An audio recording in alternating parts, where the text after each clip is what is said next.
So first we'll go over less steps and race pace. So you always want to build over on this side. So you grab two at once, and I'll put my foot right here because it's good for my back.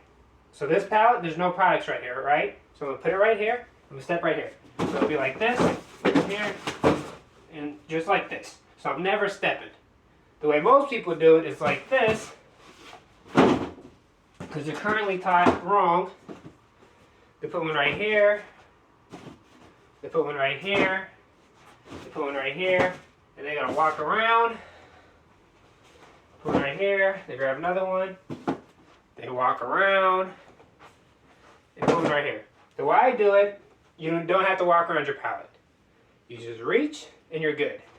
The purpose of the leg being right here, because it helps our low back, take away the stress, because the last thing you want to do is reach this way. That puts a lot of stress right here. You're going to hyperextend your low back. We don't want that. Repetitive over time, that causes injuries or strains. So that's the proper way to do it. And if we're doing 20 ounces, for example, we use the slide method. So pretend we do 20 ounces. If we can't do the slide method, like say everything's built this way, we grab one at a time.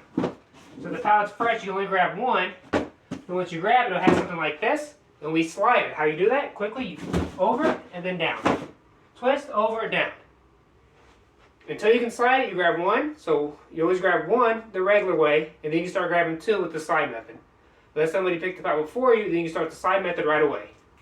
Because what we never want to do if we're picking two cases, we don't want to grab a case, put it on a case, grab it. See how slow that was? Now look at the same pace. I'm going to do the slide method. It's a big difference, especially over a 12-hour night. I'm going to go over coast mode and working ahead of your Tachman. So eventually you get familiar with builds. So say we're in the Gatorade aisle. So if I just got a 20-ounce fruit punch, I know the next one's going to be right here, so it's most likely a lemon lime. So what I do is I'm going to cruise it, just a little one. It's going to go forward, but while it's going forward, I'm scanning this. As it's rolling, I'm walking. I grab my cases, I throw it on, and ideally you never stop moving. So real life representation, pretend I have a walkie, is exactly what it looks like. Boom, boom, boom. So what you don't want to do, if you don't have cruise mode, what some people do, or they just walk it, and they scan it, they grab it, they have to walk back, scan it, they got to walk back. You don't want to take extra steps. Or the worst thing you could do is leave your walkie here, walk forward, scan it, grab this, and walk all the way back. And the other thing you do is they pull up their walkie, they always bring up where they're standing at to the pallet. So say this is the pallet, they bring it right here. Where you're standing up, you don't want that. You want to come forward, because say you have multiple items, say, because it's common to have about 2 to 4 for a Gatorade, right? Per stop. So if I'm up here, and this is my stuff, I'm going to have to grab this stuff, or grab it and then walk. Then I have to grab it and then walk again. I just have to keep walking back. But if I pull the forks where the pallet is, where that pallet I'm picking from is, this is all I have to do. So two, you see, just like this. Makes it real easy. Or it would be a half pallet, so it can work like this. Slide method, grab, and this is all it is. I'm not moving, I'm not wasting any steps. Honestly, if you're actually, ow, that hurts. If you're actually working, it only takes about 1:30 to 2 minutes max to do 20 cases for each pallet, and then load off. So in total, about 3 to 4 minutes max to do 40 cases if you get a Gatorade pallet, if they're both Gatorades. If you're actually working. And you always want to pick with a purpose. I'm not going to demonstrate anymore because that actually hurt, but slow motion. So pick with a purpose. Not pick with a purpose is like this. You just kind of grab it. Or if you walk around your pallet. Anything that wastes movement or time is bad. You don't want to do that. You don't have to work very fast to get good numbers. You just have to be consistent and be smart about it. Less steps equals more time picking equals better numbers. So when you're working with half pallets, remember everything slides. So for example, we're in aisle 2, we have 20 ounces. My headset, because you should always be saying about how much, is going to tell you how many items and SKUs. You're going to use that to build your pallets. So if it tells me I have about 20, that means I have under 20, and in between 10 to 20. And then if I start in aisle 2 and it says about 6 SKUs, I know it's all going to be 20 ounces. So I'm going to build 4 on the farthest fork. I'm going to stack 4 right on top of each other. Then I'm going to put it right here, same thing. Stack like items together. Then the third one, same thing. And then finally for the fourth one, I'm going to push my shin into it and my palm into the pallet, and I'm going to slide it over, and then I'm done. So it's that quick to throw 16 to 20 cases of 20 ounces. That's about 1.5 minutes, 2 minutes max. And then you include wrapping and drop-off time, it's like 3 minutes. Never walk around. So what people are doing currently is they're doing this. They're putting one here, here, here, or they're putting it in the middle, which there is no middle in half pouch. There's 4 slots. So if you put it in the middle, it's just in the way. So then they have to like walk around and do all this weird stuff. And you don't want to walk around. That's a waste of time. If you don't do it the way I'm explaining to it, it's just a waste of time.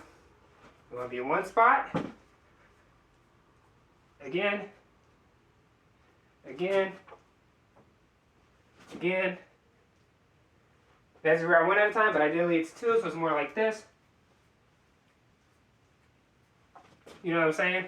And some tools you can use to really maximize your numbers throughout the night. 1, the faster the walkie, the better number you're going to have. As long as you're consistent. If you're not consistent, it doesn't matter what walkie you have.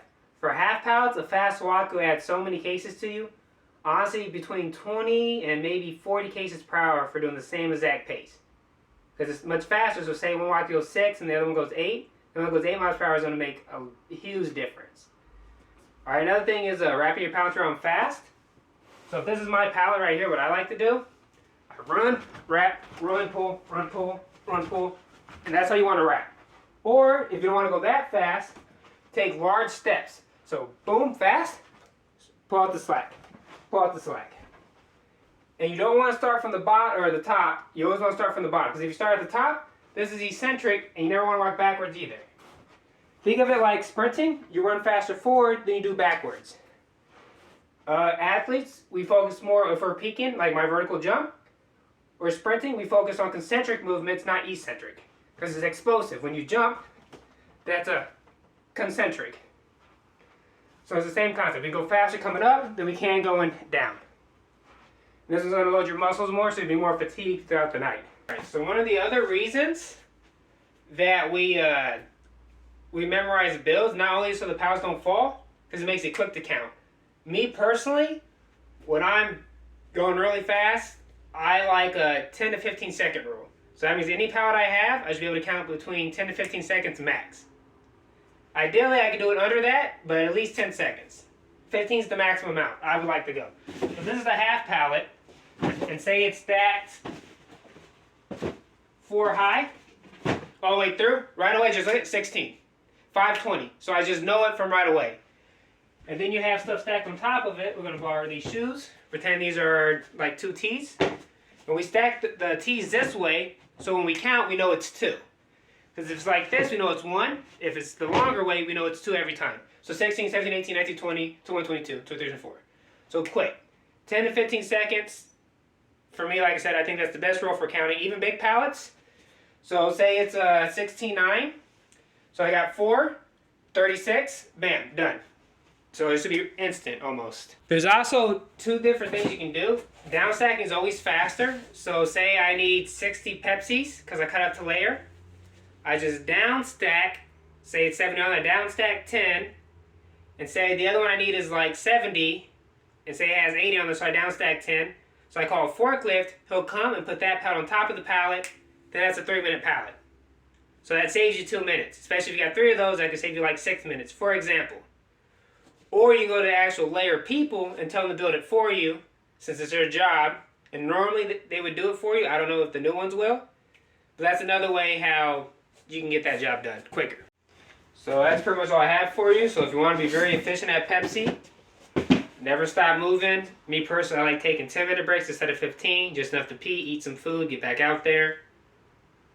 Stay very consistent. Work ahead of yourself. Scan fast, pick fast. Ideally, you shouldn't get hurt. This is odd coming from me because I've been hurt a lot at Pepsi. But it's only because I have a life outside of Pepsi. And when I used to work there, I wasn't getting enough sleep.